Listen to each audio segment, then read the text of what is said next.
Right, so, thanks for coming, everyone.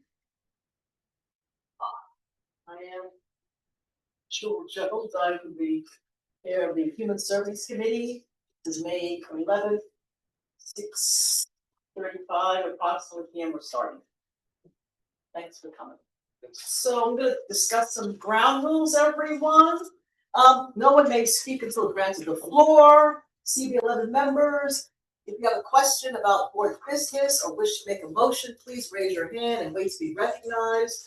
To raise your hand through Zoom, click the participants icon and you will find the raise hand function there. Members should not engage in a back and forth discussion. The chair will recognize the next person to speak. Please keep your questions and comments brief and on topic to the discussion. Members of the public, if you have a question or comment about these subjects on the agenda, please raise your hand and wait to be recognized.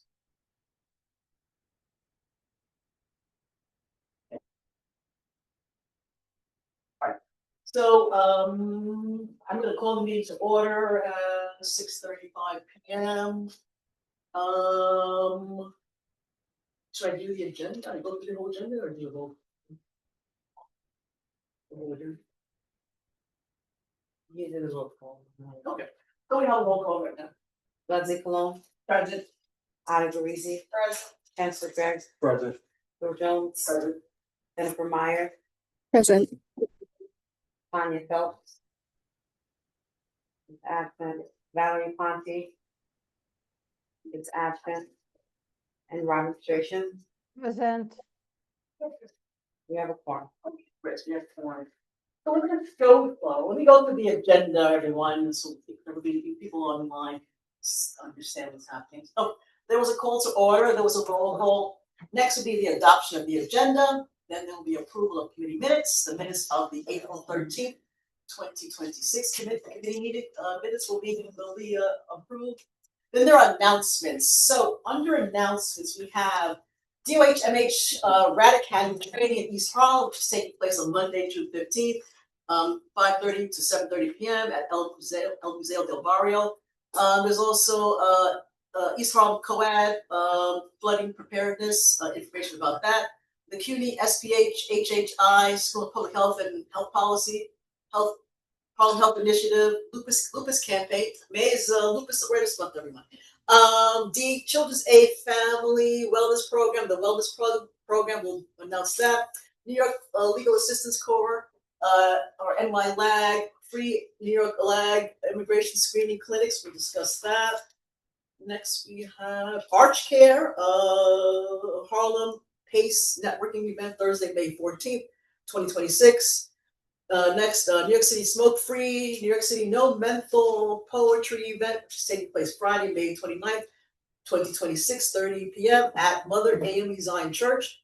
New York City Health Department, Stronger Together Community Action in Times of Crisis. They're having a 5th annual Community Emergency Network Conference on Wednesday, May 20th, 2026, 9 to 3:30 at NYU Kimmel Center, Grand Hall, 238 Thompson Street.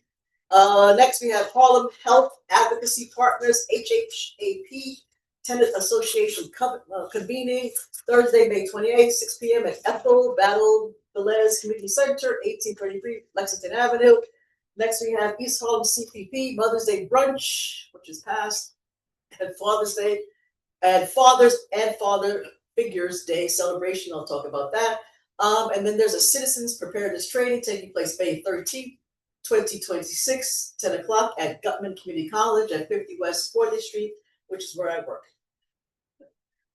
Then we'll have some informational updates. These are standard things we have. Mental stuff, DOHMH, CAB reports, HRA, Department for the Aging, Office of Immigration Affairs, Department of Veterans Affairs, East Harlem COAD, Emergency Management, Center for Comprehensive Health Practice, Housing Works Connect program On Point. And then we will have 2 presentations. One is an informational discussion about the potential of a refillery in the city-owned grocery store in La Marqueta. That's coming. That's been announced by the mayor, and advocacy from the community by Daniel Dukey, who's here right now.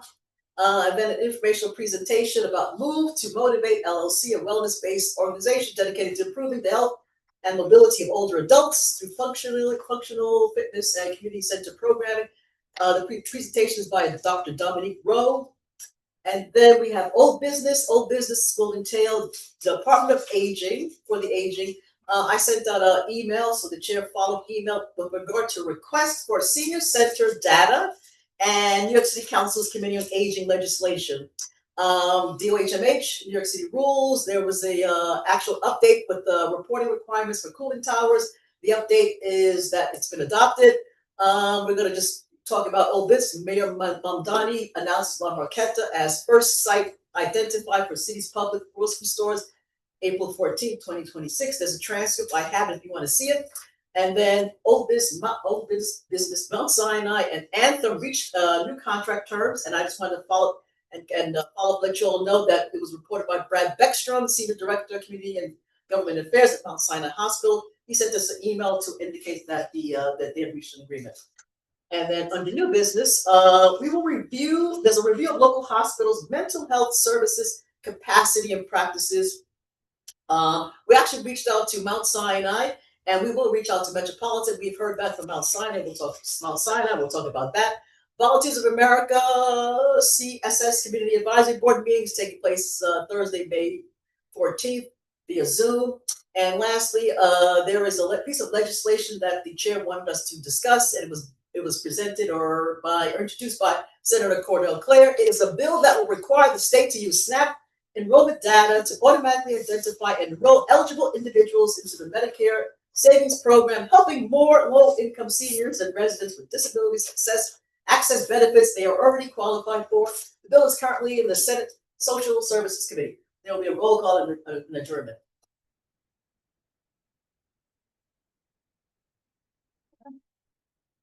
So back to the hi.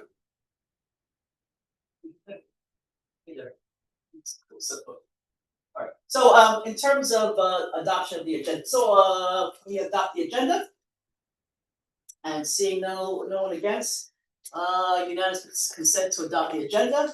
Adoption of committee minutes of the April 13th committee meeting. I sent that out. It was sent out.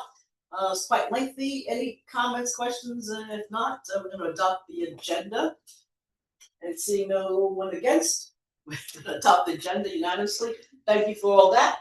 Now we're up to announcements. So I guess one big announcement is to say this, everybody, is to say that there was a change in the vice chair for this committee. Ada is the vice chair of this committee.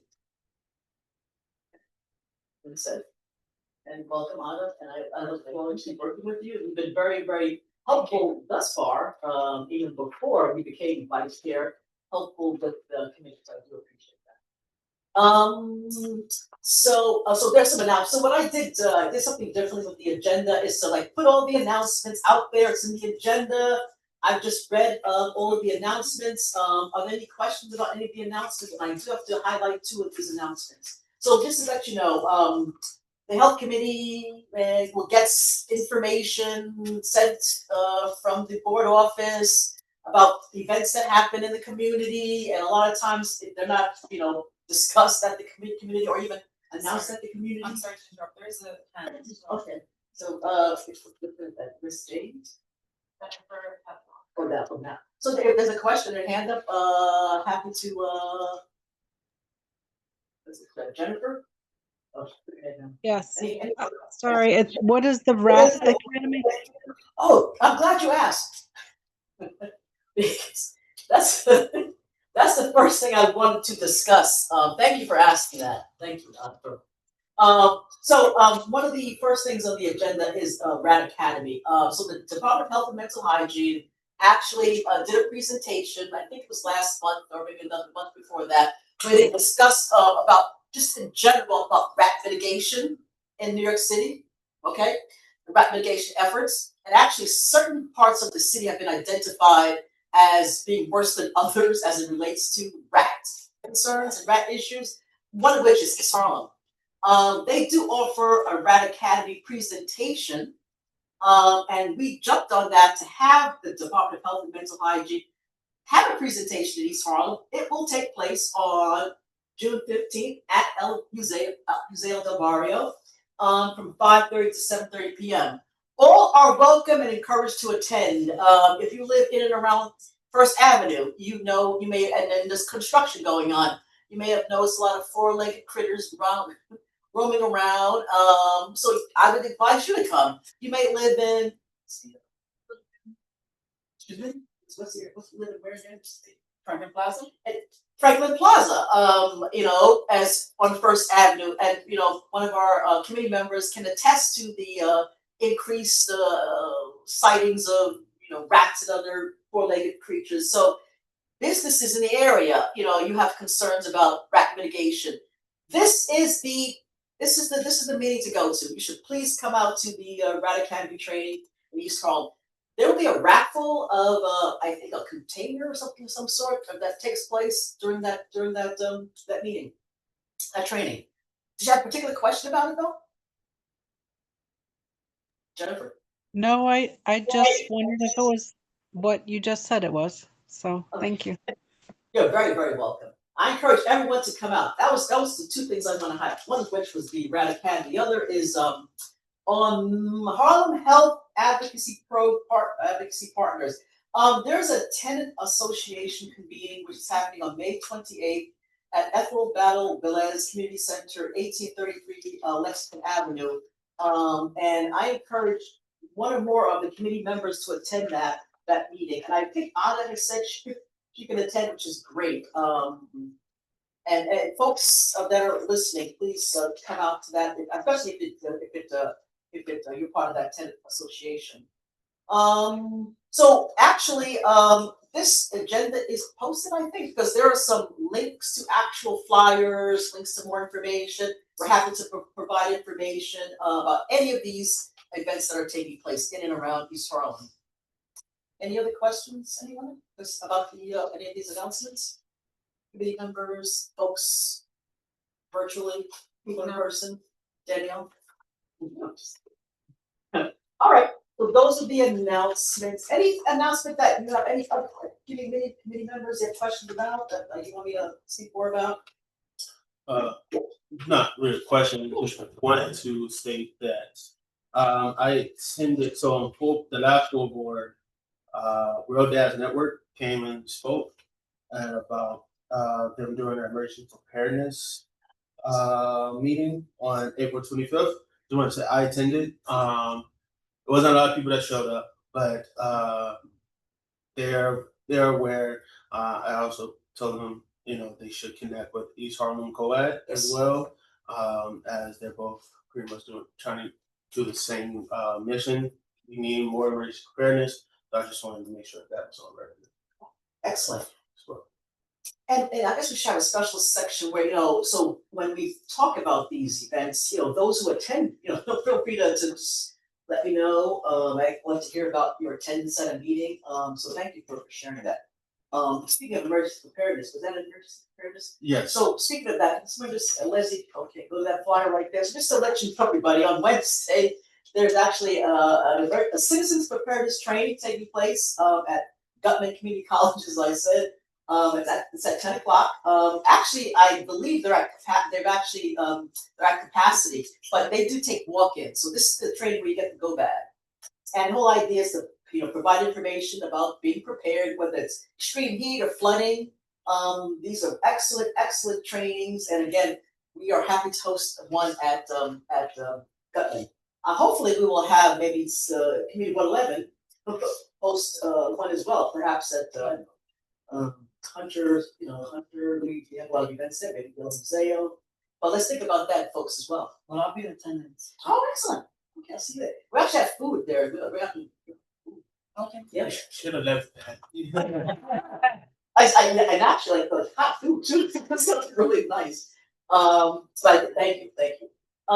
Any other questions about anything other than that? And again, if you've attended some, please let me know. Happy to hear from you. So we can move on, I suppose. Informational updates section. So I'm going to go in order here.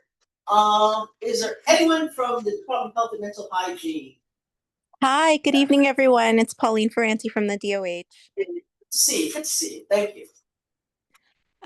Just one update about hantavirus. I'm not sure if everyone was aware, but the commissioner just issued a notification that there were 3 New Yorkers that were on that cruise ship. One of them is a New York City resident, but they have all been relocated to Nebraska currently, where they're going to be undergoing quarantine and just assessment for their exposure. I don't believe anyone is experiencing symptoms currently. There were also 2 New Jersey residents that were also exposed, I believe, on the plane with one of the patients. However, we are keeping a very close eye on this situation. We are working with the CDC and the World Health Organization just to make sure that contact tracing is happening. And again, the commissioner wants to stress that even though this particular strain of hantavirus, which is the Andes strain, is transmissible human to human, the risk is still very low for New Yorkers. However, we do want people to take precautions, just be very careful about where you are. If you're not feeling well, please stay home. But also, if you are traveling this summer, please make sure that you know where you're traveling to and all the requirements for vaccinations. And also with the World Cup coming this summer as well, there will be a lot of new visitors in the city. And just to take, any type of personal precaution that you might want to take just to protect yourself from any type of exposure to any other potential communicable disease this summer. So that's my biggest update, and I'm happy to take any questions on this. And for one more thing with regards to the Rat Academy, we highly recommend that if your building has a super, that you invite them to come. There's lots of really helpful information at the Rat Academy for best practices and information that would really help building supers. So if you have a good relationship with the super in your building, definitely invite them to join. It is open to everybody, but I think a lot of information would be really useful for supers or building managers to know and learn about. And those are my updates. Happy to take questions. Thank you so much. Very much, Pauline. That was very, very, very, very helpful information. Other questions? Yeah, just quick question, well, 2 questions, but, with the one person from New York City that has contacted the virus, do we know if they've been around the public when they arrived to New York City, or did they arrive and they were intercepted before? So they were on the cruise with the infected individuals. So we don't know whether or not they are quote unquote infected. What we do know is that they were exposed. And so they've been flown to an Air Force base, I believe, in Nebraska for monitoring. So we don't know exactly how long they're going to be there, but they're going to be assessed. They're going to be monitored and quarantined for a specific amount of time. I think they mentioned like 43 days. But again, we are keeping track of that situation. Of course, before they return to the city, I'm sure that information will be shared in terms of the fact that they've undergone and fulfilled all the quarantine requirements, have tested and been cleared, all of those things. But they're not in New York currently. So they never They came have to New not, York? yeah, they have not stepped foot in New York. They were removed from the cruise ship onto a flight and transported directly to Nebraska. Oh, oh, all right, and then just similar best practices from for COVID, similar, right? So mask up, you're in crowded areas. Just wanted to be sure. Yes, absolutely. I mean, we highly recommend people just take general precautions. I know we're going to be out and about this summer and, the subways are getting crowded again. So, anytime you're out in public, use a mask if you're comfortable doing so still. But constantly wash your hands, keep your hands clean, and just make sure that if you're not feeling well, either, go see your medical professional or stay home, and just really share that information with your loved ones as well. I don't know if you know this, but I'm gonna ask, is there anything unique about this that is different from COVID, the common cold or flu, that people can distinguish it? in case they So get it? not really. I mean, unfortunately, with all of these like respiratory viruses, all the symptoms are very similar. But the fact is that you probably the risk is still low because we weren't on that cruise ship with those infected people. And so, we obviously are not in a situation where we know that we're exposed to this particular virus. I believe that the individual that first had it went to like a very remote area, and they were at they were bird watching somewhere. And so they themselves became susceptible to this virus because they were in an area where that potentially was like an issue. But we're not, in a dumpster area looking at birds. And so, but however, we don't know like how many people are traveling and all of these other travel related cases. Again, just wanted to manage expectations and curb any fears that people may have. The risk to New Yorkers are still very low. Again, we know about the 3 New Yorkers, 2 from upstate, 1 from New York City, who have been transported directly from the cruise to Nebraska for monitoring. We don't know of any other, right? We were very close communication with the authorities in the area. We don't know of any others in the area, in the New York City area, who were on that cruise or were encountered like on a flight with anybody. And so again, you know, we don't want people to panic, but this is something that we should be concerned about. Again, if we're traveling to different countries over the summer, just being aware of your surroundings and try not to go to like remote areas or areas that are, really congested, and this virus might potentially be an issue. But also, if you are traveling to different countries, to look up on our State Department website for any vaccines that you might need to be updated on as well. Mosquito-borne illnesses are also a thing. And so, we just want to make sure everyone is just taking all of their own proper precautions this summer. Any other questions? Anyone with their hands up? No? Thank you very much, Pauline. Thank you. Thank you. So next we have CAB reports. Any CAB members wishing to present a report? Okay. Oh, Tamika, yes. There you go. Good to see you. Unmute yourself and speak whenever you're ready. Tamika, yes. You are mute.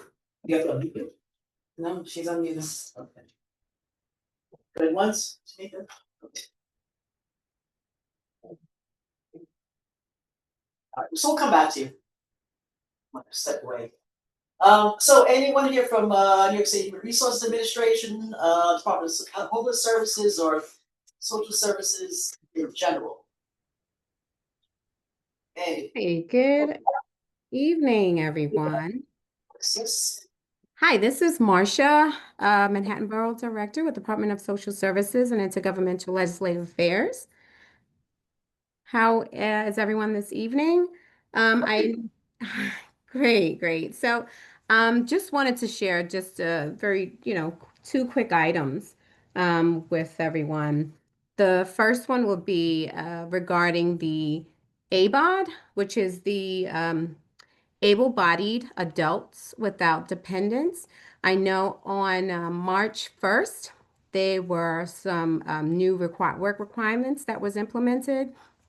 And, this affected those that are in receipt of the Supplemental Nutrition Assistance Program benefit. Which, of course, that was from the federal government. They implemented these new work requirements. And I know a lot of individuals were kind of like unsure and trying to make sure that they had the information. We do have a telephone number that individuals can call in, and that is the 718 SNAP Now number. So you can check on your case and to make sure that you are in compliance. And why that is important is because of March. So once it was affected in March, during April and May, if individuals were not in compliance, they would then see their benefits deducted or changes in their benefits in June. So they may not have the amount maybe if that they usually would have if they were not in compliant. So I do want to stress that and to share that with constituents in the community, so they do know to please follow up on their cases with their case manager, or they can go into the Access HRA as well or on our website to gain more information. Also, for the Question. yep, sorry, go ahead. Yeah, so yeah, I actually went to your site. I'm actually looking at it's called, the able-bodied body adults without dependents. So you all reached out to these individuals know, and you reached out to them. You let them know that as of March 1st, things may happen. Is that how it works? So yeah, notifications has gone out. We've been speaking and notifying this on different platforms, so individuals are aware. But we know that times are coming a little closer in terms of June benefits where they might see the impact. So we just want to make sure, as a reminder, that individuals are checking on their cases, because if they believe they're exempt, they will submit the following or the necessary documentation to be in compliant. So there's an exemption kind of factor or status that, okay, Right. excellent. So if individuals are attending, they're going to school or they're working, things of that nature are some of the exemptions. And can I ask, so this is able-bodied, is age a factor as well? So for the ages, it does. There is an age factor as well. Individuals, what happened, of course, I'm not sure if everyone is fully aware that they did extend the age requirement. So for the age requirement, let me just get a little bit here. They did extend it to at 65, I believe. Let me just double check. Just give me 1 second. So yeah, so it once was, the age requirement was previously 18 to 54. It is now 18 to 64 years of age. So that's something to definitely keep in mind. And of course, this would also impact ABOD exemptions for adults residing in a SNAP household with a child under 18. Now applies to only adults residing in a household with a child under 14. Please go on, you might other things. Thank you.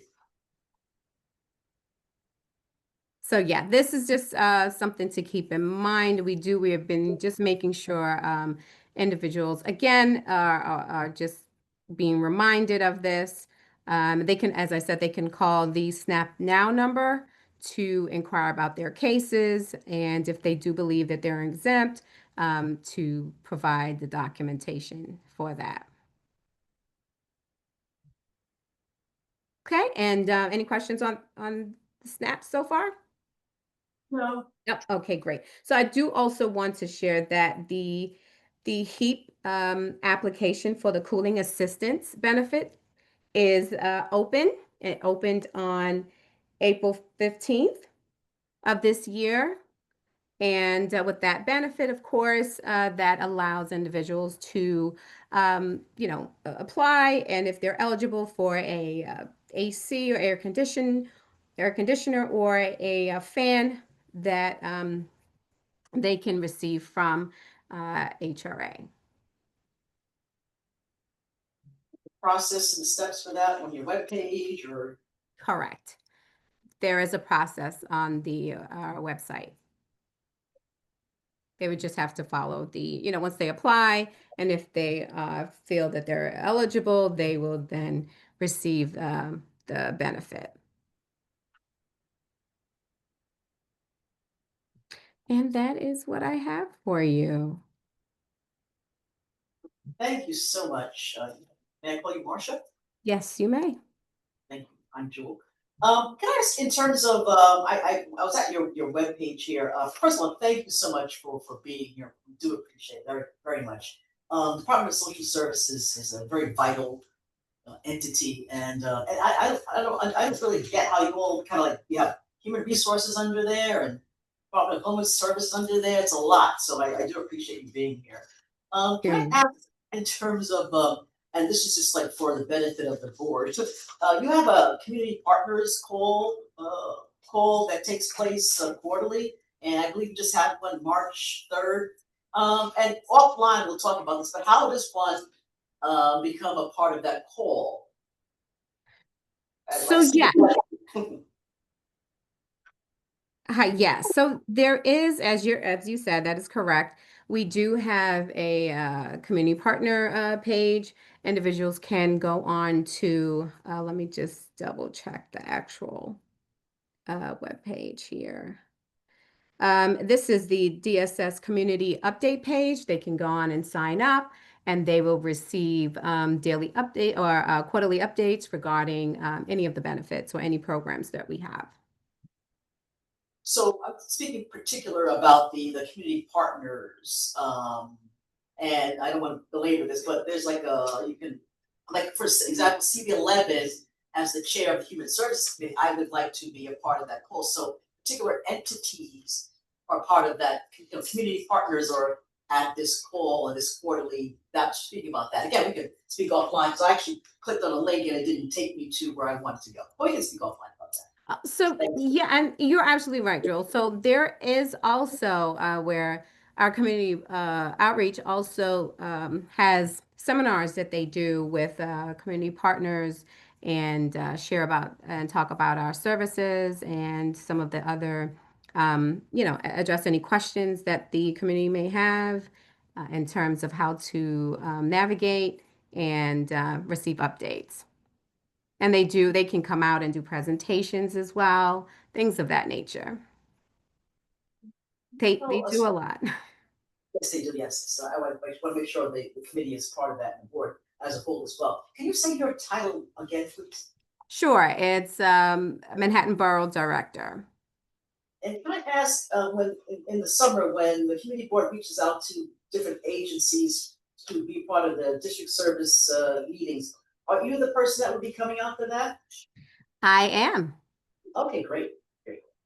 Thank you so much. Any questions from anybody else? Oh, Tamika, was that the same You're very question? welcome. Go right ahead. Is that your hand up, Tamika? For you? Okay. Anyone here? Yeah, I'm sorry, Chair. My hand was up for the CAT report. I had my hand raised for that one, so I can wait. Okay, thank you.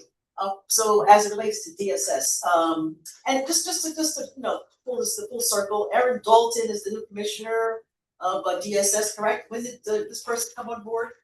That is correct. Commissioner Dalton joined us in March.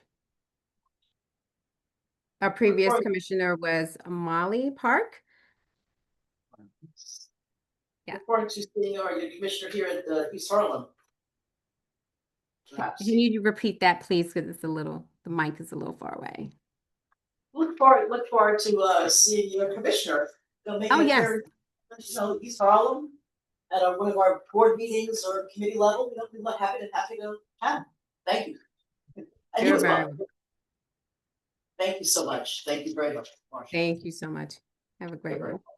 You too, thank you. I guess we will circle back to Tamika. Yes, CAB report. Henry J. Carter, yes. Thank you. Here in J. Carter, we have our CAT meeting on this Thursday at 5:30, so you're more than welcome to come. That's all the report that I have. Just welcoming people into our CAT meetings. I hope to see some of y'all smiling faces there. Bye-bye. Thank you, I appreciate that. Sorry, what's a CAB meeting? Yes, Jennifer, what is a CAB meeting, you asked? Is that your question? Yes, please. So it's a community advisory board. It's CAB for short, community advisory board. So every health and hospital organization has a community advisory board. So Metropolitan Hospital, Harlem Hospital, Bellevue Hospital, they all have a community advisory board made up of folks who are either live in that area or have some kind of vested interest. They're appointed by the Manhattan Borough President. They're appointed by the head of the hospital. And these are folks that residents that live in, again, near these hospitals, and you can actually be a part of their advisory board. You can actually speak out in terms of good and bad as it relates to the hospital. And they have a meeting. Every CAB has a meeting every month where the hospital administration is there. You can actually sit across from the executive director, the head of nursing, the head of the medical director, and you can actually speak to these folks. We do have representation for the most part of our local hospitals, Metropolitan, Harlem, Henry J. Carter, and there's someone part of Mount Sinai as well, and they actually go as part of the community board or as a concerned, resident, and typically they report back at the committee, as committee board level. This is a committee where we want to hear from folks that are CAB members, and they report back in terms of what's happening at Metropolitan, what's happening at Harlem Hospital, what's happening at Bellevue Hospital. Any questions about that? Concerns? Jennifer? Thank you. Thank you. Now, if you live near one of these, feel free to reach out to them and say you want to be part of their CAB. All right. Department for the Aging. Anyone here for Department for the Aging? Is Madison here? Okay. Office of Immigration Affairs. Anyone here? Department of Veterans Affairs. East Harlem COAD. Emergency Management. Anyone here from COAD? Center for Comprehensive Health Practice, CCHP. Okay. Housing Works Connect program. Okay. Yes, hi. Oh. I'm Yes. here from Housing Works. Hi. Oh. Good evening, everyone. My name is Antonika James. I am the community liaison for the Connect program at Housing Works Community Healthcare. Our clinic is located on 125th Street and Lexington Avenue, right on the corner where McDonald's used to be. And I'm with the Connect program. We are a community-based behavioral health program where we offer free talk therapy and case management to any adults in Harlem, free of charge. We do not bill for therapy services or case management services. And we offer different workshops, presentations. We are currently doing a community wellness mural project. The next stop on our traveling mural project is actually at the Haven, which is on 125th Street between Lenox and 5th. The exact address is 75 West 125th Street, and we will be bringing our mural there to be painted by community members. This is a year-long project that we're doing in collaboration with East Harlem Community Partnership, as well as Art in the Park. And this is actually the second installation of our community mural. And we're really excited about this. We're trying to fill up as many of these murals as possible and bring them together to sort of like quilt them towards the end and be able to present them in the community and have it out on display so that Harlem residents can share and express to each other what wellness means to them. And so if people want to host a mural painting session at their nonprofits, organizations, their community spaces, we have a QR code that I can share with you all for folks to sign up and host the mural, as well as I can share the flyer for the event at the Haven, which will be happening on Wednesday, May the 27th at 5 p.m. And I just want to say it's great to be here. I haven't been here for a while, so it's nice to see everyone. And I also wanted to give a shout out to Eastside Soul. For those who are unfamiliar, they are the Family Enrichment Center located at 71 East 111th Street. And this past weekend, they had Project Prom for young folks in the community where they were giving away prom dresses, suits, accessories, and the like for the youth in our community to be able to get to the prom and go there, looking nice and dapper, but also as, some alleviation for families that can't afford to go out and pay all that money for different things for their prom, but still want to make sure that their kids get to have that experience. There were well over 200 folks that were there at the event. Line was around the block. It was wonderful. If you get the chance to, they still have some clothes. So if you know of any graduates that need attire for a graduation or prom, they are still giving away shoes, dresses, suits, accessories, and the like. So just wanted to also mention that as well. And yeah, everyone will have a great night. I will share the flyer for the mural as well as the QR code. I'll share it with Marlene. Thanks. Thank you so much. And, hold on. We happen to have the chair of the Youth and Education Committee here, Asher. Were you aware of this event? I was. Oh, that's nice. I actually literally just ran out and announced it. Okay, Thank you. good. And as you said, there's still things available, so that's great. Yeah. Do you have the exact information just so I announce it? Can So- you repeat Yeah. the exact information? Yes. So I can share the flyer and stuff also. Yeah, Project Prom, East Side Soul. So they're located at 71 East 111th Street. And they're gonna be sending out an additional flyer because the prom event was this past Saturday, but they'll be sending out a flyer. And when it reaches me, I'll share it out with you so that way you'll know they're gonna be giving out clothes for like the next 2 weeks for folks. Glad you were here, Asher. I knew about it. It just reminded me to put it on. So thank you. And Tanika, how do you pronounce your name? Yes, Antonika. Thank you. Good. Glad you were here. Good seeing you. Yeah. Any questions? Yeah. Any hands up? Thank you very much. You're welcome. Let's see. The last on is On Point. Anyone from On Point? Okay, seeing none. All right, so that is the end of the informational updates. Now we're up to our presentations. First up is Danielle. And then, so as by way of a little bit of background, I ran into Danielle. No, I know Danielle because she's very active as it relates to all things environmental justice. She is a member of We Act for Environmental Justice. She's actually on their planning committee. She's also a member of the Manhattan SWAB. For those who don't know what the SWAB is, Manhattan Solid Waste Advisory Board. Each borough has a SWAB, and she's on the Manhattan SWAB. You're actually the communications. Communications, legislative chair. Chair. And so we ran into each other, and she's well aware of the fact that the mayor announced that Laura Marquetta is the first identified site for the city's public grocery stores. And based on that, she has a presentation as it relates to refillery. Okay, so Danielle. Great. Does anyone have the slide? I'm doing it. Perfect, thank you. No problem. Well, thank you for the introduction, Joyce. I'm sorry, Jewel, oh my God. There's I'm thinking about Joyce. I know, there's two of us and everybody goes.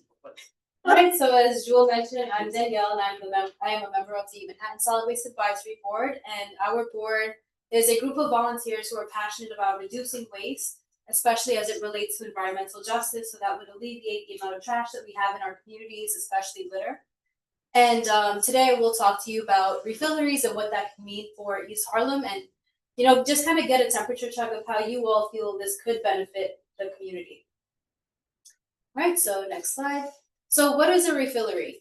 A refillery is a refill store that allows customers to bring their own containers and refill them with various products like household goods or food items. And refilleries aim to reduce packaging waste by encouraging customers to reuse their old containers instead of buying new ones, which would help avoid plastic waste. And refillable products could include things like dish soap, laundry detergent, all-purpose cleaners, hand soap, shampoo and conditioner, rice, beads, like anything that could be a dry item or a liquid item that you would buy in a grocery store. Next slide. So how does it work? Customers can bring their own clean, empty containers to the store, such as a jar, a bottle, Tupperware, etc.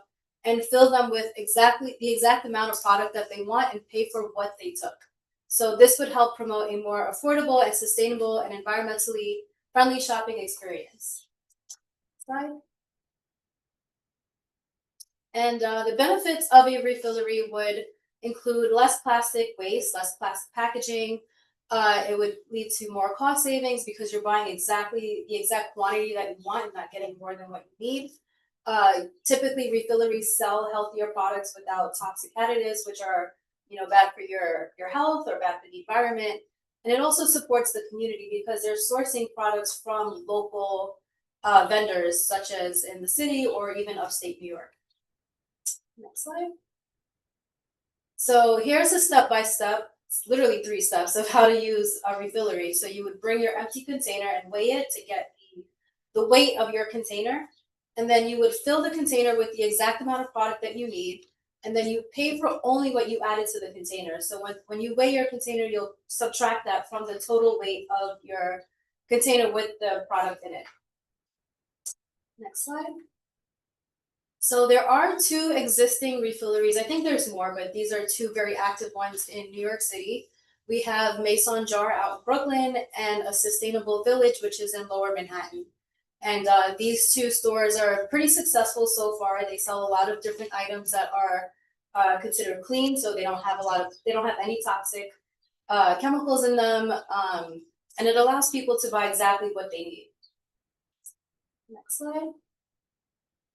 So I want to pose the question to you as to whether you think a refillery or a bulk section, technically, would be beneficial in La Marqueta.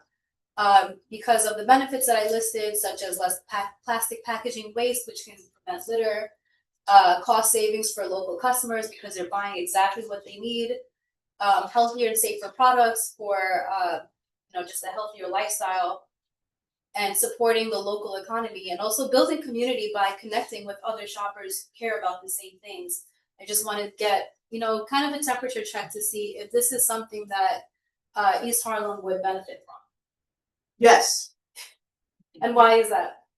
We have to educate the community in terms of like waste reduction, in terms of using products that, for example, you refill, but just in terms of just our climate and in general, I think it's a matter of there should be education provided to the community. I think this would be a great opportunity if this is spoken about more, and especially as when we bring this grocery to La Marqueta. It's information that we all need to know about, and we need to we'll be more mindful of our planet, our earth, and what we do. I try to use refill this with water, things simple things like that. And I think it's just good just to educate folks, and that's the first step. And know the importance of doing this. So, and I would be all for this for La Marqueta. That's great. Yes, Ashley. And then, Yeah, no, I think it would be beneficial, especially for a lot of families, specifically in the schools. A lot of them are, a lot of the schools, we do have cooking classes and stuff, so it'd be nice for them to use one day when I school at home. Is there a way at La Marqueta, will they be able to use SNAP benefits and also cash assistance to purchase the items, like cash assistance to purchase the jars and stuff? I mean, this is something we could explore with the city. I'm not sure exactly what the plan is for SNAP benefits, and has the mayor has he talked about any of that yet? I think early stages, yeah, we have, very early stages. But these are things that we can, make sure that's on people's radar, right? In terms of But I feel like that would be the reason for having a city-owned grocery store, is to make it affordable for everyone. But I mean, I feel like that's something we should definitely advocate for, because that's the reality of certain communities. So I think you should, sorry. I'll say Jennifer online, and then Jennifer. Yeah, I liked what Asher said. I think only if it's going to be available for people with SNAP benefits, but also as far as cost, I think if they can make it as comparable two lower cost items in the store because I know sometimes, at least with some refilleries I've been to, they are like the medium or higher end products, which if you already buy those, you're saving money. But if you're used to buying maybe more of like the name brand or the items that are less costly than the name brands, like if you buy the store brands, it might not be as efficient. So making sure that it's on par with some of the cheaper options that would be available in the store. I was gonna say, I would definitely vouch for healthy and safer products, especially glass, not plastics. We got so many microplastics in our bloodstream. I think we can lower that. So we went look. But do you know what kind of products they would be or not yet? Not yet. This is just something I'm kind of throwing out there to see if this is something There's that the interest. community wants to advocate for. You know, unfortunately, I feel like in our communities, we always have products that are unhealthy because they're more affordable. So it just kind of creates this ongoing cycle of, you know, only being able to access things that will eventually kill you. So trying to put this out there. Just want to say I'm for this. So I was wondering, when you do your research in this, are you going to reach out to like Whole Foods who already have some sort of refrigerator already? They do it with their nuts and other items like the trail mix, and everything already. Especially at the one on 125th. So we can see if you can, and you guys research to see what's the traction in that and see how many people are actually using it.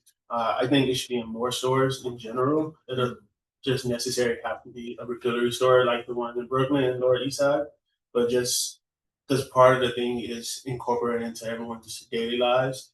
So it's not something brand new to them, right? Right. Back to what Joe was saying about it. But you know, it used to be a thing too. You know, you can go down to Chelsea Market and go to like the spice stores, and you're basically doing the same thing. So, Yeah, exactly. I think it's a great idea. I think we're very, there's not a lot of details about this supermarket at all. I sent a letter to the mayor's office when this was announced, asking for them to work closer with the community board. So I got a letter actually the other day from the deputy mayor for economic justice and the interim CEO of Economic Development Corporation, that they're committed to working with the community board. So my hope is that we'll get them hopefully in the next couple of months to an executive committee meeting, where I think we're looking at shape and influence how that market would look, and I think that's definitely something we'd want to consider. And Jewel can let you know when we do get them here. We'd like to come. I don't know if we'll do the whole presentation, but we can pitch it there as well. So I think it's a very good idea. I have one more question. You mentioned two places, one in Brooklyn and one in Manhattan. Have you worked with them and have they seen an increase in number of customers? We actually had the Manhattan Swap had an event earlier or around Earth Day last month where we had kind of a panel discussion with the owners of the two businesses. And they did talk about like the successes and challenges of having a refill store in New York. You know, sometimes certain things are not practical to buy in a refill store, or, you know, someone mentioned the affordability of it. So they are aware that certain things are not affordable, but you know, for people who are more sustainable conscious, they will go out of their way to you know, make that purchase. But you know, making the argument about affordability is something that we should definitely try to kind of nail down, because certain things that are healthy are not always more affordable, and that shouldn't be the case. Thank you for your presentation, very informative. The dry products and the wet products, when they put them in these masonry jars, will there be a label of expiration? Because if elderly people are gonna be doing this, there is no expiration date, as it seems that everything has nowadays. Right. So when they do that in the masonry jars, will the label be produced so they can all just to say what the item is? Because you'll see it, but then they'll go home and they're like, oh, I don't know what that is. So in Whole Foods, when you Well, I'm asking. oh, sorry. I mean, that's a good question. I actually have not seen that in my experience with the refill store, but I think that is something that should be accounted for. I can ask Maison Jar and a Sustainable Village if they have that kind of labeling system, because that's a good point, you know, you don't wanna use something expired or that's Right, not it has a usable. shelf life. Right. I was gonna say at Whole Foods, what they do, and maybe you can do something similar, you press in the number of the item and then it press like the weight and it gets you the cost and the expiration date. And with like the ingredients, like so really. It makes all customized. Yes. And typically with these stores, these are items that have a long shelf life. So like beans, takes a long time for beans to expire. A lot of the reason you see a lot of things with an expiration date is not about the actual product. A lot of times it's about the container. So like water has an expiration date on it. It's not the water that's expired, it's the actual bottle. Or the more plastic particles or to And temperature, yeah. Yes. temperature, they have to be put in a certain temperatures that is too cold, too hot, too warm, too dry, Right. no light, no sunlight. I mean, I think glass jars are probably one of the best things you can store things in. It keeps the shelf life for a lot longer than plastic ever could. Yeah. You have to be concerned with PFAS. That too. So tell us what those are. They're also known as forever chemicals, and plastic basically leaches PFAS into whatever product that is sitting in it. So, for example, if you microwave food in a plastic container, all of those toxic chemicals leach into your food, which you then eat. And now it's in your bloodstream and in your organs, and PFAS has been linked to various kinds of cancers and other diseases. So, you know, that's another reason why to advocate for less plastic in our lives. And then contaminating our oceans. Yes, and our seafood, which we eat, so we can get into this forever. Thank you very much, Daniel. Tell us when the Manhattan Swab, they have their regular meetings, because I know you have a lot of committees. The full board meetings are the second Wednesday of every month. And you are in person for the most part, right? Yes, it's hybrid, but we do have a lot of people come in person. So that's the Manhattan Swab, everybody, so. What does SWAB stand for? Solid Waste Advisory Board. And there's one for Brooklyn, Queens, and the Bronx. And so I said earlier that, you know, a lot of times when you apply for the community board and you don't get on the community board, they will tell you other options, and cabs are other options. Manhattan Swab, the swabs are talked about as well. So just some FYI, that typically the borough president does inform folks about options outside of community boards. Anything on the line? No. Thank you, Danielle, very much. Thank you all. Thank you. I mean, we can get a copy of your. Oh, yes. I can circulate it. It's on the website already. Oh, so no, okay, excellent. Thank you, sir. So next, and Dr. Rowe, and thank you very much for your patience. We do appreciate that very much. Let me introduce, Move to Motivate LLC, a wellness-based organization dedicated to improving the health and mobility of older adults through functional fitness and community-centered programming. Dr. Rowe. Hello, thank you all for your time. It's a pleasure to be here, so thank you for having me. Thank you. There was a presentation, correct? Yeah, she's loading it, I think. Well, wait, Do you need us to load it for you, or are you loading it on your end? I can go on my end. You have the ability to share your screen as a panelist. But if you need assistance on this end, just let me know. Let me do it 1 second. Percent. Let's do share. 1 second, 1 second. Sure. Take time.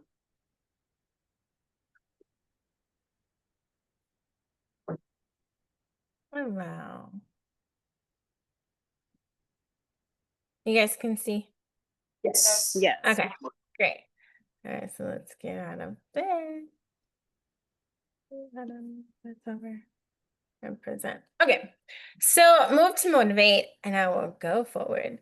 So I am Dr. Dominique Rowe. I am the founder, CEO of Move to Motivate. We've been in business since 2023, so grateful.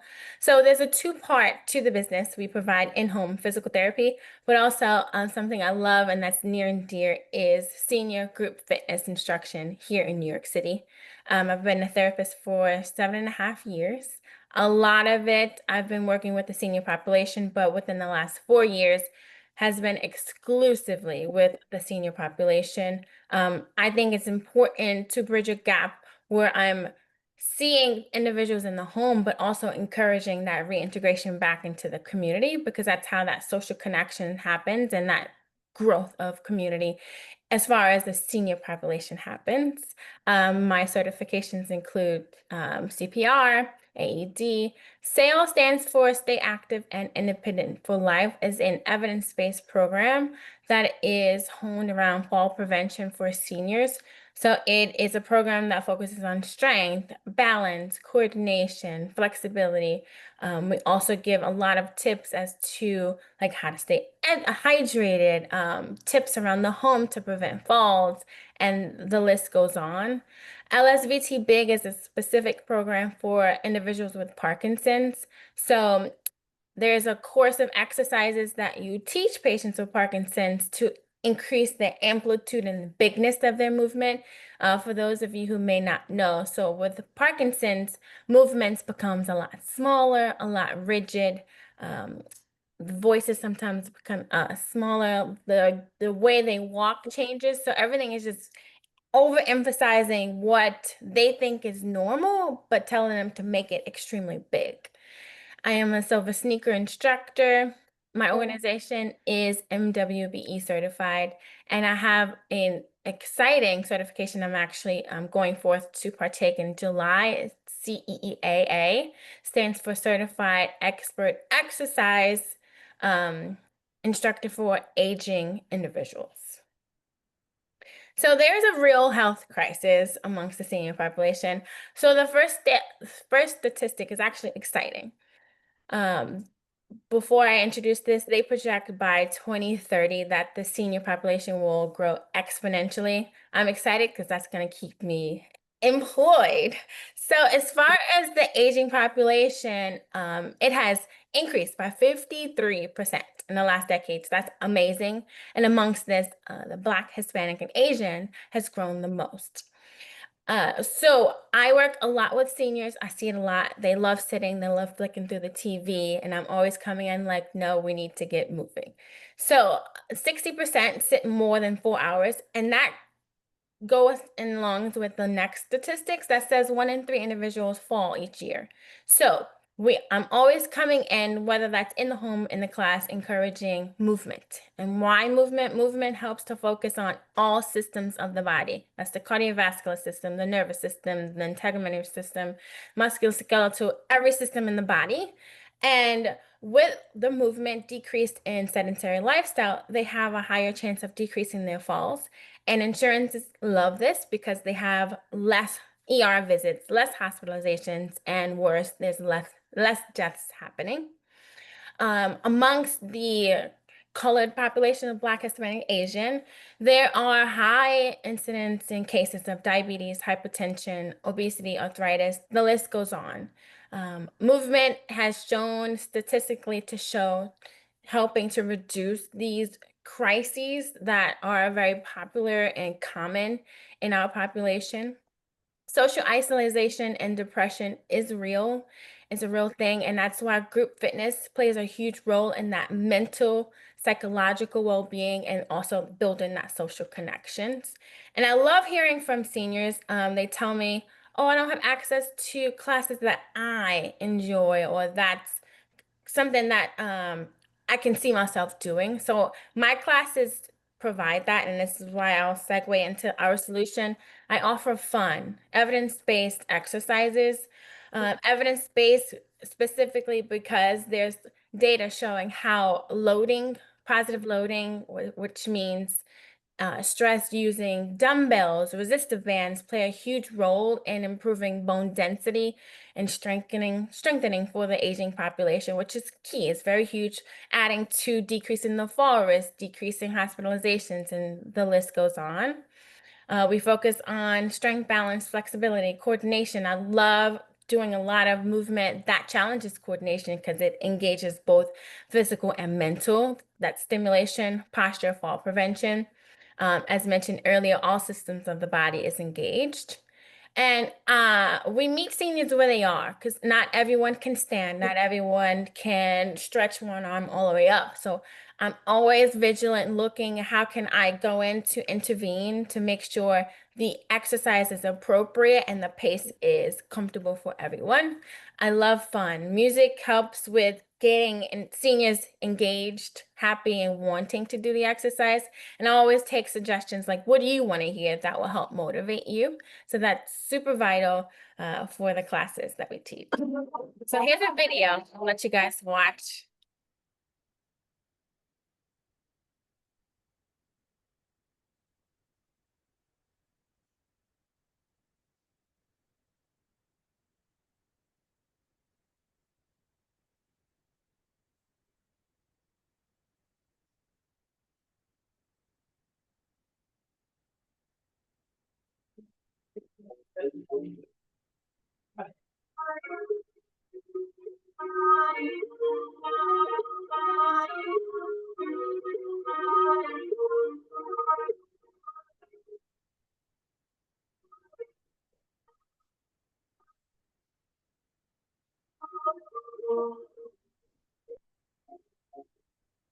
So that was just a compilation of a lot of the classes that I teach. Some of the pro bono exercises were included, sorry about that, were included in that video. So data helps a lot with grants. I've learned that they want to see what have you been doing and how has it improved. I circled the pro bono specifically because that's the exercise class I currently have in the community where individuals can come in and partake if they're not like a resident or a senior of a specific site. And we did not have classes in January, but from February to April, there has been a growth and I'm super excited. We currently have classes at the state building that's going to pause in July, and I'm hoping to continue that either at the state building or at an alternate location. Testimonials from seniors who have partake in the classes, transitioning from a walker to a cane. So if you're not aware, transitions from a walker to a cane is going from something more stable to something less stable. So that's a huge indication in balance improvement. The next one says that practicing balance exercises has allowed them to catch themselves from a throw rug. Throw rugs, we preach, they're not the best in the home because they are a huge fall risk. However, if they are present, it's important that they have adequate balance to be able to navigate without falling, especially if they live alone. And the last testimonial of this class has given them something to look forward to each week, coinciding with that social connection and building and socialization with peers.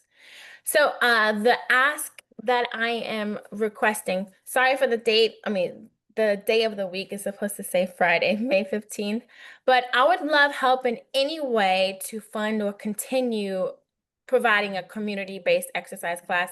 Currently, it's at the state building. It's affordable, $90 per session. However, in East Harlem, I'm open to anywhere that can accommodate a class that is free, open for seniors of all functional ability, I would say all levels. And I would love to be able to hold the class weekly. So currently we only have classes twice a month. That's due to funding because everything is coming out of my pockets. But I love it. It's something I love doing. But if I can have something consistently, that would be even better.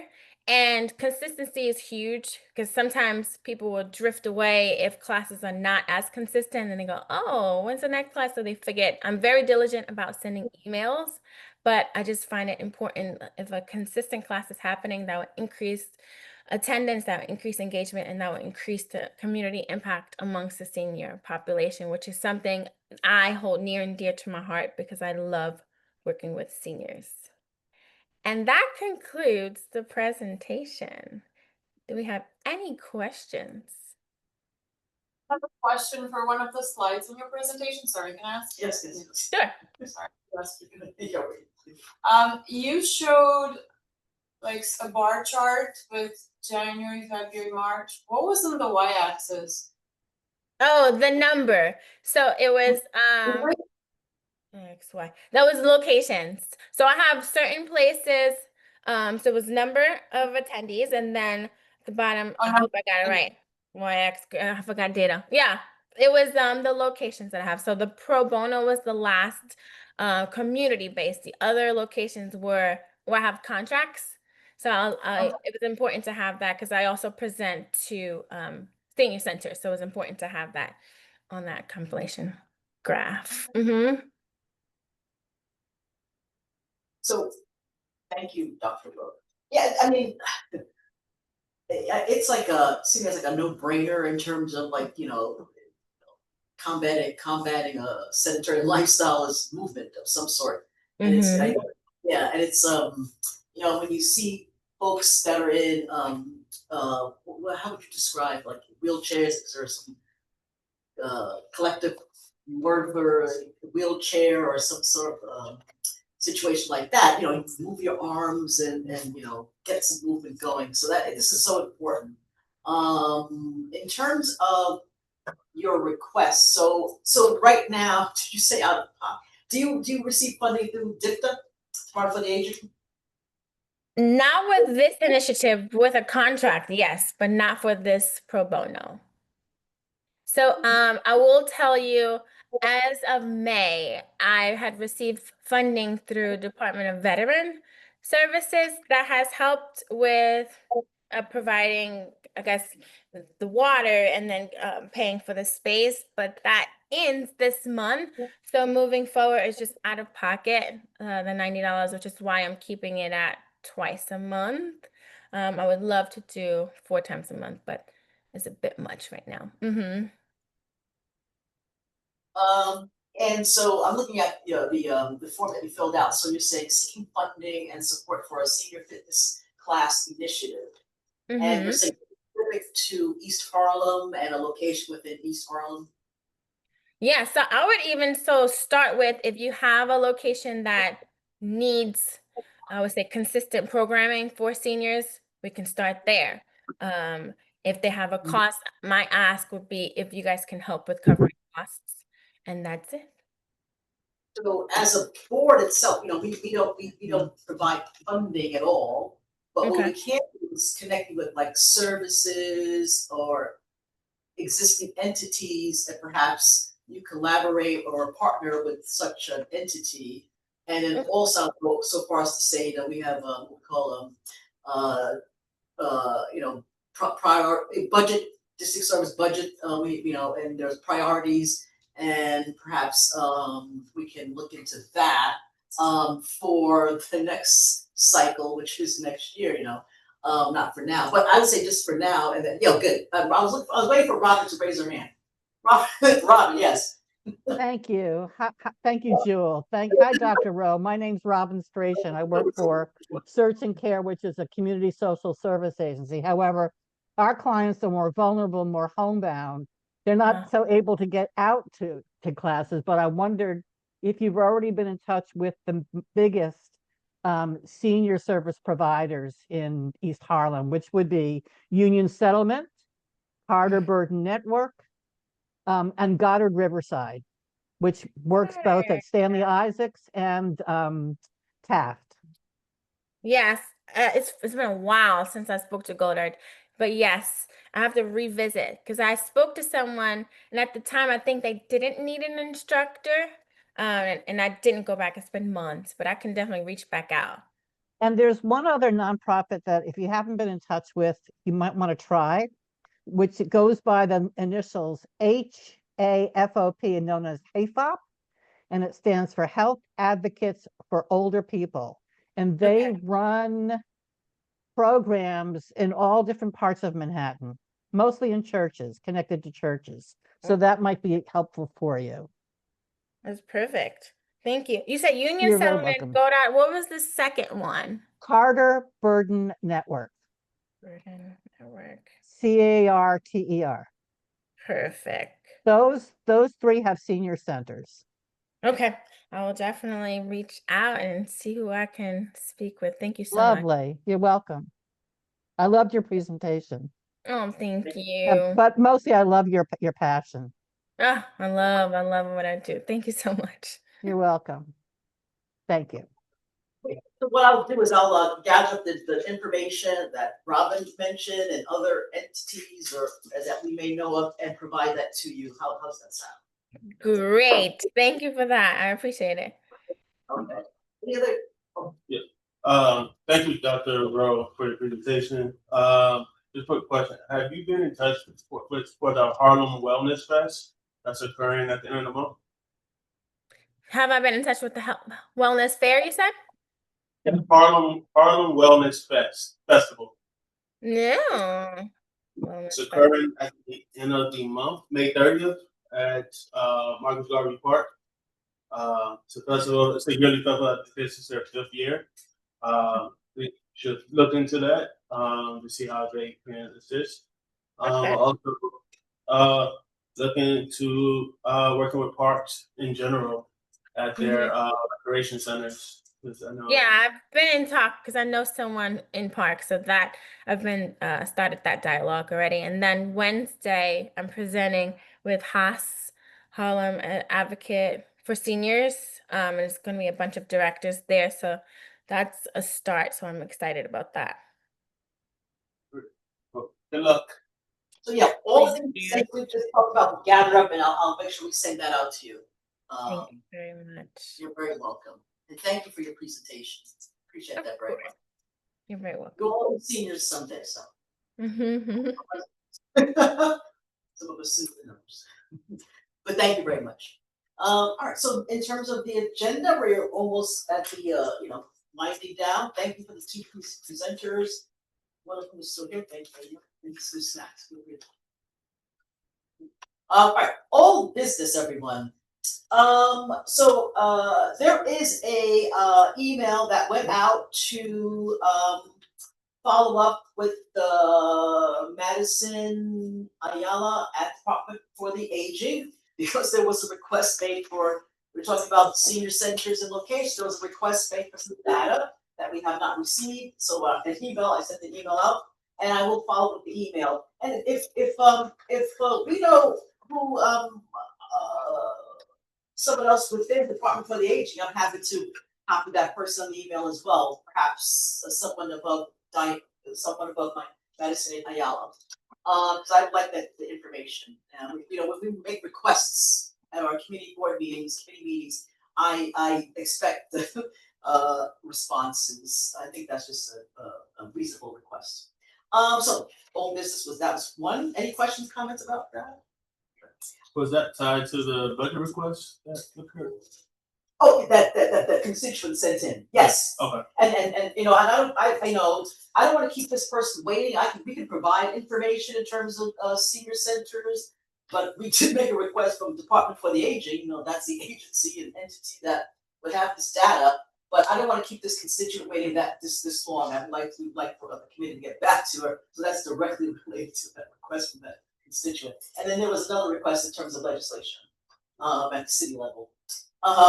And then, so the other part of old business, so just to follow up, in terms of cooling towers, the Department of Health and Mental Hygiene, actually, provided an update in terms of New York City rules as it relates to reporting requirements for cooling towers. That was adopted, and the effective date was May 8th. Go to New York City rules, you'll see that the documentation that came up at the last meeting. So again, reporting requirements for cooling towers. We just talked about public grocery stores. There's actually a transcript. I actually have a copy if you'd like it. Happy to provide that. It was announced. Yes. Well, so I can just give a little bit more on this. I'm on the Friends of La Marqueta board, so they had their first meeting after this was announced. What I took from that meeting with the EDC is, so not everything is going to be like discounted a lot. It's going to be a core basket of groceries. What that entails has still not been made clear. The affordability is going to be the same, as far as I understand, of whatever is discounted to New Yorkers, regardless of what their income is. I expressed myself that I thought that was ridiculous. We have programs that support and benefit people based on their income through grocery, like SNAP and stuff like that. I don't see why this public supermarket should be treated any differently. I suggested that maybe because this affordability is to everybody, it limits how many items can be discounted. I suggested that they really look into doing this based on income and expanding those discounts throughout whatever they offer. Because one of the other points, and I know there are concerns, if they're not gonna discount everything, let's say they're just gonna discount milk and eggs and whatever, and then they offer specialty products like that might compete with some of the smaller businesses, then we're hurting our small businesses if they're gonna try to price them competitively. Because they're gonna get people in there for those core items, and then they're gonna undercut them by a little bit. So there are a lot of concerns here. And that's why I sent that letter, because there are very few details and very few things set in stone. I understand some people were upset by that. I actually am happy about that, because that means there's a lot of influence that can be put here. And so that's why I hope is to get them here as soon as possible, because the last thing I did bring up is, aside from the supermarket being in this community, which I'm not saying is not a positive, what other benefit is there to East Harlem residents that are low income to have this supermarket that's gonna be serving at least all of Manhattan as a public grocery store it'll be the only one, right, when they finally build it. And then on top of that, it's costing $30 million to build, which I'm not the only one that has expressed major concerns about why it needs to cost that much money, and why that amount of money can't be also used to support other things we need in this community. 30 million? So there's 70 million altogether, is my understanding, for the 5 they're gonna build, I think one in each borough. But 30 to 35 million is just going into this. Now, if that was the only way we could get the 30 to 35 million here, I'd say fine. But there's a lot of things that money could go to, and it is kind of concerning that one alone is gonna cost so much money. So, hoping to get clarity and on all that, but I thought that might be some new information that not everybody even had. Appreciate that very much, thank you, very helpful. Thank you very much. Well, and the other old business, any questions or comments? So early stages, everybody. And Mount Sinai, I just wanted to let everyone know, this came up some time ago, but we did receive an email from Mount Sinai, specifically Brad Beckstrom, who's the Senior Director of Community and Government Affairs at Mount Sinai, to tell us that an agreement was reached with Mount Sinai Anthem, and just closing the loop on that. And in terms of any questions about old business, anyone, comments, questions?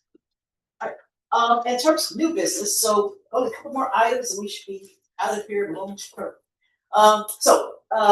We received an email, we meaning I did, we meaning the Health and Human Services Committee, with regard to review of local hospitals' mental health services capacity and practices.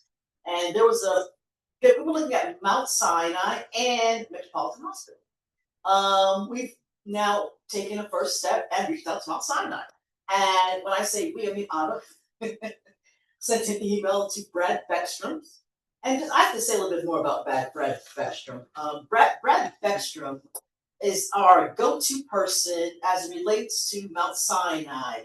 And I hope I have his actual title correctly, but he is the Government and Community Affairs Senior Director.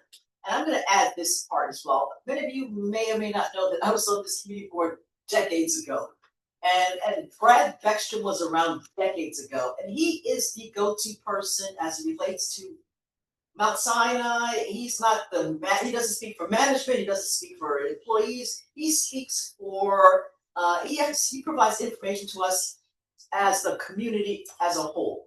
And Anna was nice enough to reach out to Brad to set up a meeting for the committee as it relates to mental health services, their capacity and practices. And Anna, yeah, so you guys might have heard in the news recently, NYB had a lot of issues with mental care treatment, emergency room, how they were treating their patients, how long they were supervising them, suicide rates for these patients, if they were providing the right care in the emergency room, the prolonged waits. So there were a lot of issues, and so we reached out to see what is Mount Sinai doing to address these issues, given that East Harlem have a high rate of patients who need mental health care. Yeah. So he responded and he's available to come June 8th to give a presentation on what they're doing regarding these issues. Thank you. Any questions? So we're only reaching out to Mount Sinai and Metropolitan, not Harlem Hospital? Because I see H&H. Yeah. I guess the ask was because I was going to reach out specifically to Metropolitan because of my connection as a former CAB member, but yeah, we should hear from all the hospitals. So that being said, we only have one more month before our hiatus, and perhaps if someone else is here is interested in reaching out to, I will reach out to Metropolitan, but Harlem Hospital, Henry J. Carter, Yeah, sure. yeah, that's but so far we have confirmed hearing from Mount Sinai. Thank you. And so they will definitely be coming on June 8th, official. Okay. That's we confirm.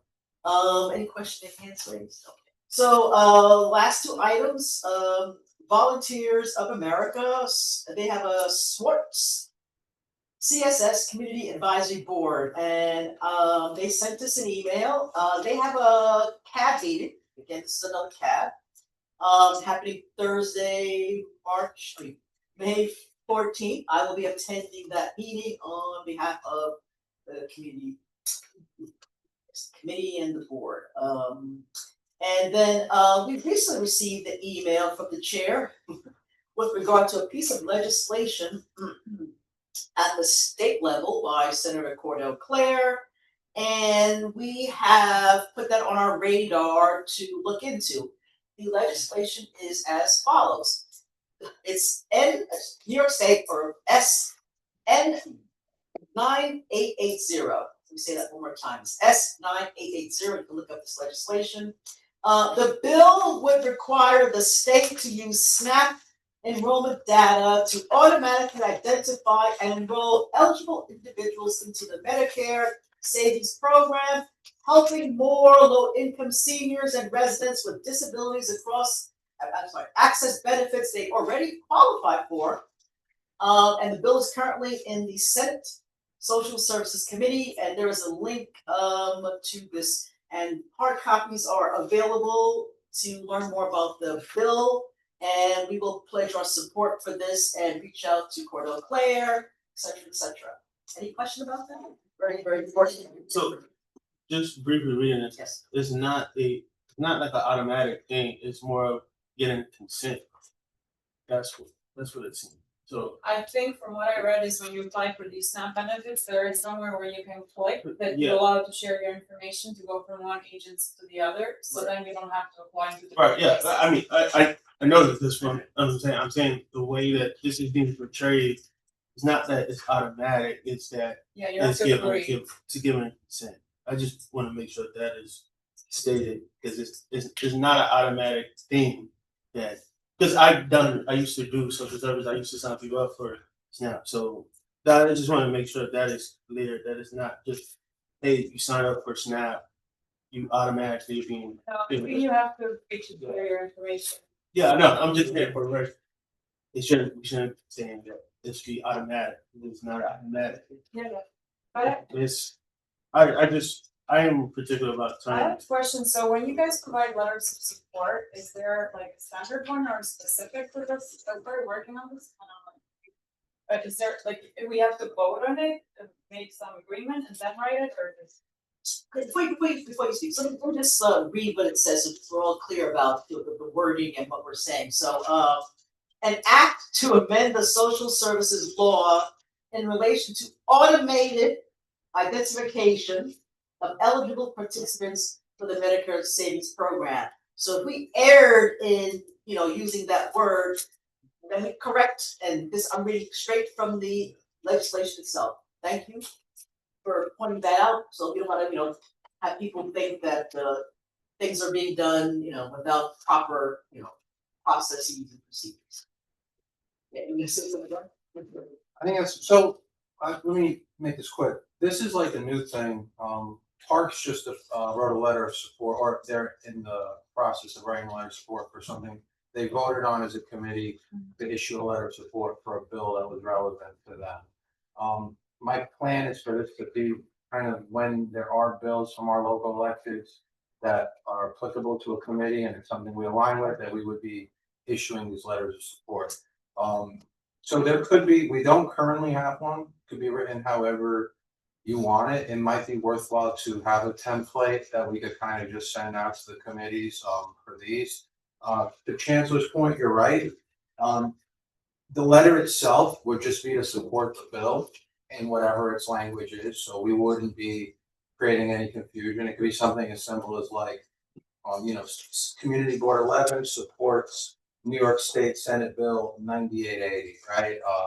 That's really, could be something as simple as that. And this goes to the committee and We Senate? send it to the committee or to the body as a whole. And all we're doing is we're showing that the board is supporting our local elected, help give it a nudge, right? But my question was, do you make the letter specific to East Harlem and the need of East Harlem, or it would be like, because this would be for everybody, right? Or it would be more general? Well, it would just be to support this specific bill. Okay. Yeah. So you don't need to say that East Harlem? No, it was my idea. We're all open to helping shape the ideas. It was, we don't have a very close relationship with a lot of our electeds. I think that a lot of times when I read their bills, they align with what we're asking for. And I think sometimes we don't know where to start, or we're starting from scratch. And so my idea was the things that made sense, we could kind of help push them along. This is just the start. There's also the ability to look at something like this and say, you know what, we have suggestions. You could send that directly then to our local elected. And then there's the third option where, and we talked about this at housing this month, I won't get into it, where you guys could eventually propose your own bills or local law language that we could send to them. Sometimes they pass a bill or they're proposing something and touches on something else. Just looking at this as a way to kind of open those doors. I think if they see that we are actively supporting them and reading their legislation, they'll be more inclined to work with us. I think also their staffs do check our agendas more than we think. I think that they just probably don't see anything on there that is relevant to them. So I think it's a win-win. As to your question again, yeah, the letter could just be specifically support to the bill, and there might be a way to make a template to make that easier going along. But this would require the committee to want to, motion for a letter of support. It would be a 30-day review period because it's coming from within the committee.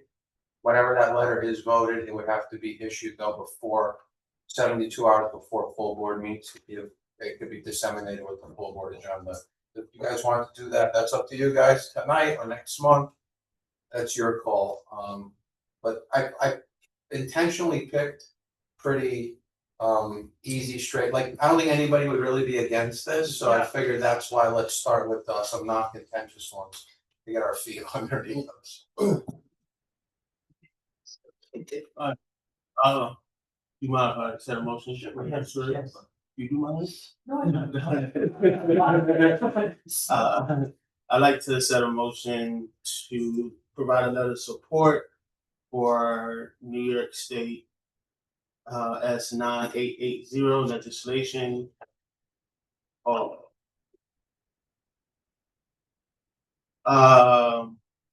The act to amend the social service law in relation to automatic identification of eligible participants for the Medicare Savings Program. Second. So I'm gonna repeat what Chancellor just said. He's motion to provide a letter of support of legislation 9880, which is an act to amend the social services law in relation to automated identification of eligible participants for the Medicare Savings Program, and Leslie just seconded the motion. All in favor? Aye. Aye. Aye. One second. Where are you reading from? Cause he just read a sentence. It's from I'll get it from the document.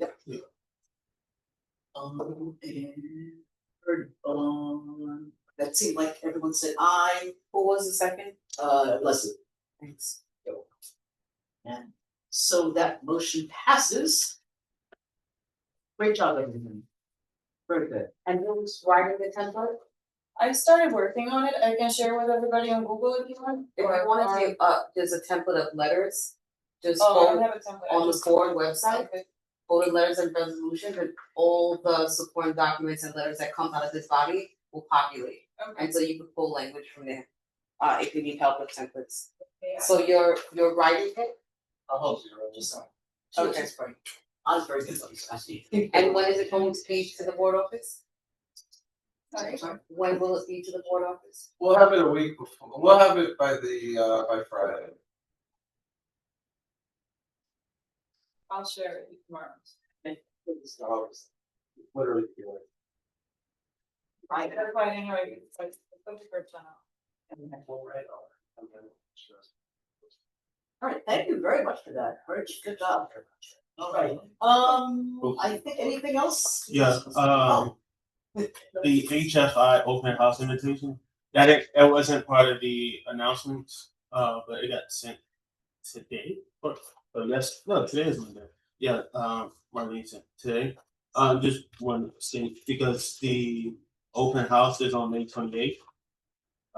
So just wanted to make sure that it is stated during the meeting. HFI stands for Harlem Family Institute. They're doing their spring open house, May 28th. Refreshment starts at 5:30, and then the actual program starts at 6. It's gonna be at 475 Riverside Drive, site 432, but you enter at 61 Claremont Avenue. Great, so that was just, I think that was today or earlier today, a couple hours ago.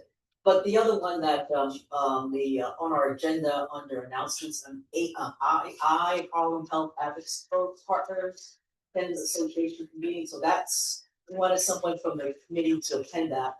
And Ada, so she would be able to attend that, that's May 28th, I think you said May 28th, Yeah. this is at May 28th, 6 o'clock, that's what the battle was. Everything I should know about this. I'll give one. Okay. It's all, but thank you for agreeing to attend that. Anything else? Okay, so I think the roll call is in order, and then we work towards adjournment. First roll call. Leslie Colon. Present. Ada Parisi. Present. Chancellor Drake. Present. Jill Jones. Present. Jennifer Meyer. Present. Tanya Phelps. Yes. Valerie Ponte. And Robin Stration. Present. Thank you all. We are adjourned. It is 8:14. Good work, everybody, good work. Thank you for coming. Take some snacks, those of you in person. And thank you, everyone. I'm so dying. I'm so dying. Just have to work.